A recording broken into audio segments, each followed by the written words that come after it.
Orang yang hidup mencintai orang yang lain, mereka hidup lebih bahagia. Kenapa?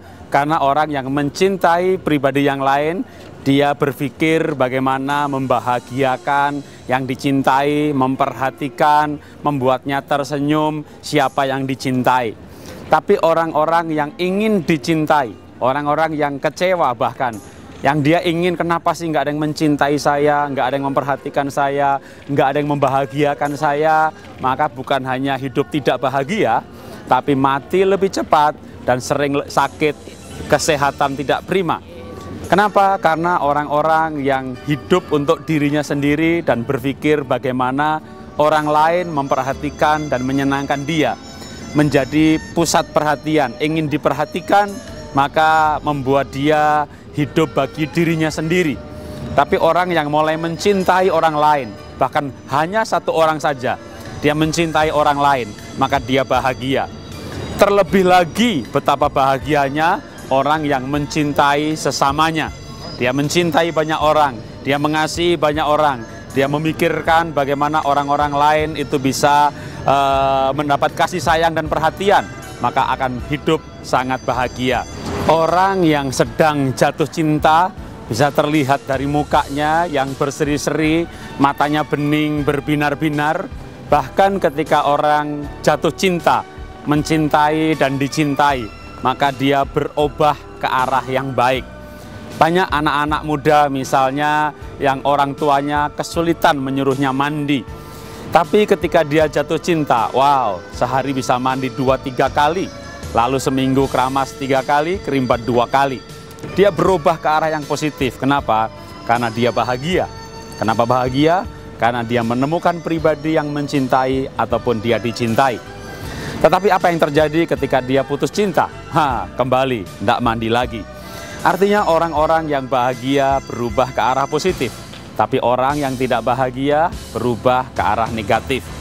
Apakah Anda ingin pasangan hidup Anda, anak Anda, orang tua Anda berubah ke arah yang positif? Maka langkah terpentingnya adalah bukan menemukan cara bagaimana merubahnya, tapi temukan cara bagaimana membuatnya bahagia. Dan itu kalau dia menemukan orang yang dicintai atau menemukan orang yang mencintai. Jadi biarlah Anda ditemukan sebagai pribadi yang mencintainya. Berbicara cinta. Apa sih cinta itu? Banyak pertanyaan yang ditujukan kepada saya.